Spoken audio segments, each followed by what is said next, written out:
Sabay-sabay po tayong matuto sa Teacher Irene Kids Academic Learning Channel.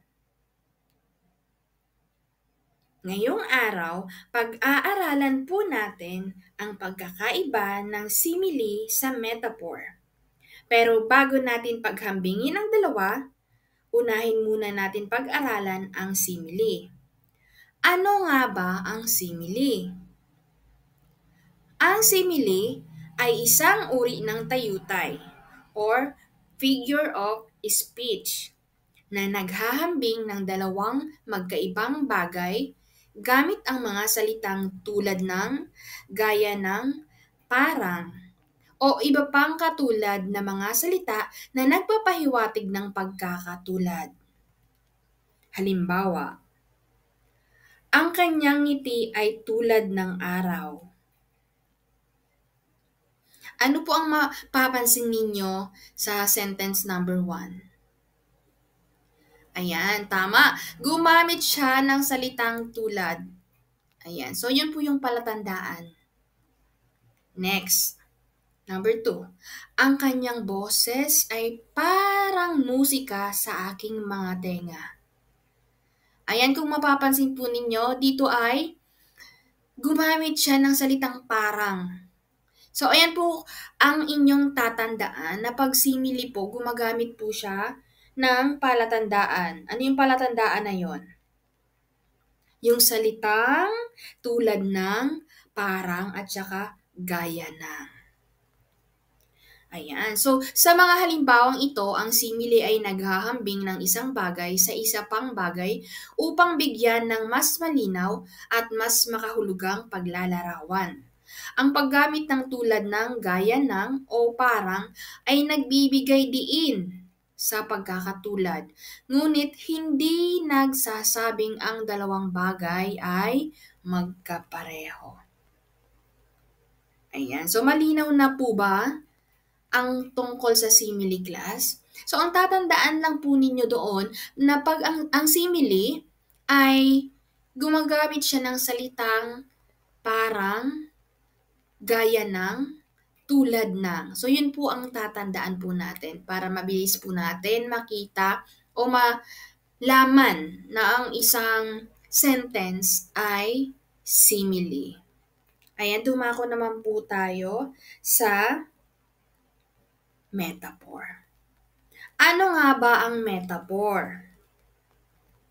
Ang metaphor ay isang uri ng tayutay or figure of speech na naghahambing ng dalawang magkaibang bagay nang hindi gumagamit ng mga salitang pang-ugnay tulad ng o gaya ng. So, ang metaphor, class, hindi siya parehas ng simile. Di ba kanina nabanggit ko na ang simile ay gumagamit ng mga salitang tulad ng, gaya ng. Ang metaphor po ay hindi nun gumagamit. Direkta nitong sinasabing ang isang bagay ay ang isa pa na nagbibigay ng mas malalim at mas makulay na kahulugan. Ginagamit ito upang lumikha ng mas malakas at mas malikhaing imahe sa isipan ng mambabasa o tagapakinig. Halimbawa, ang kanyang puso ay bato. Ang puso po ay hindi literal na bato, ngunit inilalarawan nito ang katigasan ng kanyang puso. So dito po, sa unang halimbawa, ang puso ay inahahalin tulad po niya sa bato. Anong mapapansin nyo, class? Wala siyang ginamit na salita na gaya ng sa simile. Di ba ang simile merong tulad ng, parang, ayan. So dito, direct na po, class, na inihahalin tulad niya ang puso sa bato. Ayan, inilalarawan lang na niya kung gaano katigas ang puso. Number 2, siya ay isang leon sa labanan. So, ayan. Hindi siya literal na isang leon, ha? Na pag sinabing siya ay isang leon, iisipin mo na leon siya. Hindi po ganon. Hindi siya literal na isang leon, ngunit inilalarawan nito ang kanyang tapang at lakas. So, yung leon na tinutukoy dito, no? Yung inihahalin tulad dito is yung strength, yung tapang, yung pagiging matapang, yung lakas niya. So, yun po yung hinahalin tulad sa characteristics ng isang leon. Sa mga halimbawang ito, ang metaphor ay nagbibigay ng mas malalim na kahulugan sa pamamagitan ng paghahambing ng dalawang magkaibang bagay ng direkta. Hindi tulad ng simile, ang metaphor ay hindi gumagamit ng mga salitang nagpapahayag ng pagkakatulad.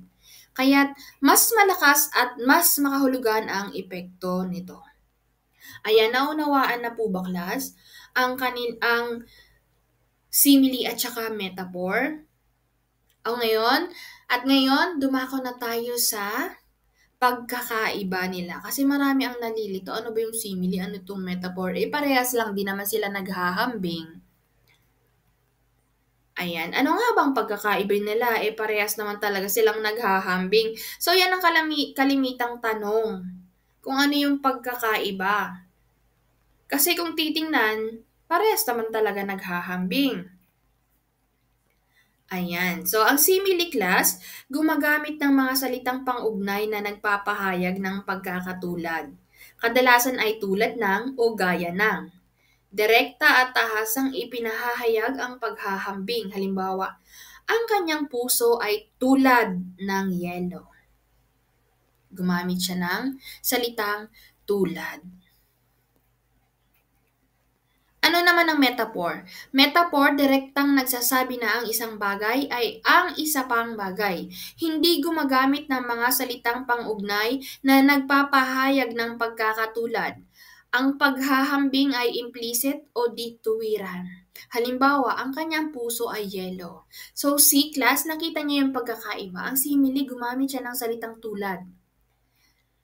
Sa metaphor, wala siyang ginamit na tulad. Direkta niyang sinabi na ang kanyang puso ay yelo.